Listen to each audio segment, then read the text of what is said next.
اور اس نے اپنی رحمت سے تمہارے لیے رات کو اور دن کو بنایا تاکہ تم اس میں آرام کرو اور اس میں اس کا فضل تلاش کرو اور تاکہ شکر کرو۔ اور جس دن وہ ان کو پکارے گا تو کہے گا کہ میرے وہ شریک جن کا تمہیں دعویٰ تھا کہاں ہیں؟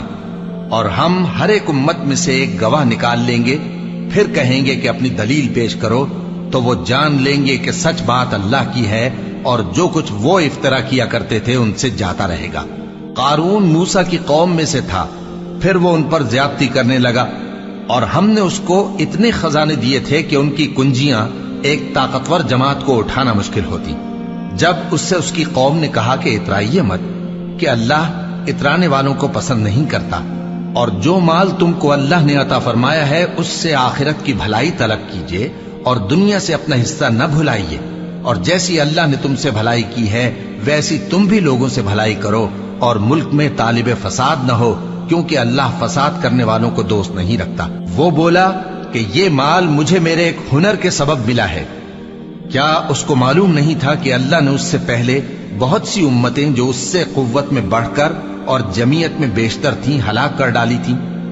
اور گناہگاروں سے ان کے گناہوں کے بارے میں پوچھا نہیں جائے گا؟ تو ایک روز قارون بڑی آرائش اور ٹھاٹھ سے اپنی قوم کے سامنے نکلا۔ جو لوگ دنیا کی زندگی کے طالب تھے کہنے لگے کہ جیسا مال و متاع قارون کو ملا ہے کاش ایسا ہی ہمیں بھی ملے، وہ تو بڑے نصیب والا ہے۔ اور جن لوگوں کو علم دیا گیا تھا وہ کہنے لگے کہ تم پر افسوس، مومنوں اور نیکوکاروں کے لیے جو ثواب اللہ کے ہاں تیار ہے وہ کہیں بہتر ہے، اور وہ صرف صبر کرنے والوں ہی کو ملے گا۔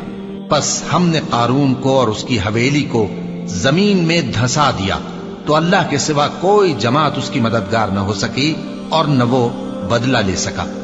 اور وہ لوگ جو کل اس کے رتبے کی تمنا کرتے تھے صبح کو کہنے لگے ہائے شامت، اللہ ہی تو اپنے بندوں میں سے جس کے لیے چاہتا ہے رزق فراخ کر دیتا ہے اور جس کے لیے چاہتا ہے تنگ کر دیتا ہے۔ اگر اللہ ہم پر احسان نہ کرتا تو ہمیں بھی دھسا دیتا۔ ہائے خرابی، کافر کامیاب نہیں ہوتے۔ وہ جو آخرت کا گھر ہے ہم نے اسے ان لوگوں کے لیے تیار کر رکھا ہے جو ملک میں ظلم اور فساد کا ارادہ نہیں رکھتے، اور انجام نیک تو پرہیزگاروں ہی کا ہے۔ جو شخص نیکی لے کر آئے گا اس کے لیے اس سے بہتر صلہ ہوگا، اور جو برائی لائے گا تو جن لوگوں نے برے کام کیے ان کو بدلہ بھی اسی طرح کا ملے گا جس طرح کے وہ کام کرتے تھے۔ اے پیغمبر، جس اللہ نے تم پر قرآن کے احکام کو فرض کیا ہے وہ تمہیں پہلی جگہ لوٹا دے گا۔ کہہ دو کہ میرا پروردگار اس شخص کو بھی خوب جانتا ہے جو ہدایت لے کر آیا، اور اس کو بھی جو کھلی گمراہی میں ہے۔ اور اے نبی، تمہیں امید نہ تھی کہ تم پر یہ کتاب نازل کی جائے گی مگر تمہارے پروردگار کی مہربانی سے نازل ہوئی، سو تم ہرگز کافروں کے مددگار نہ ہونا، اور وہ تمہیں اللہ کی آیتوں کی تبلیغ سے بعد اس کے کہ وہ تم پر نازل ہو چکی ہیں روک نہ دیں، اور اپنے پروردگار کو پکارتے رہو اور مشرکوں میں سے ہرگز نہ ہو جانا، اور اللہ کے ساتھ کسی اور کو معبود سمجھ کر نہ پکارنا، اس کے سوا کوئی معبود نہیں، اس کی ذات پاک کے سوا ہر چیز فنا ہونے والی ہے، اسی کا حکم چلتا ہے اور اسی کی طرف تم لوٹ کر جاؤ گے۔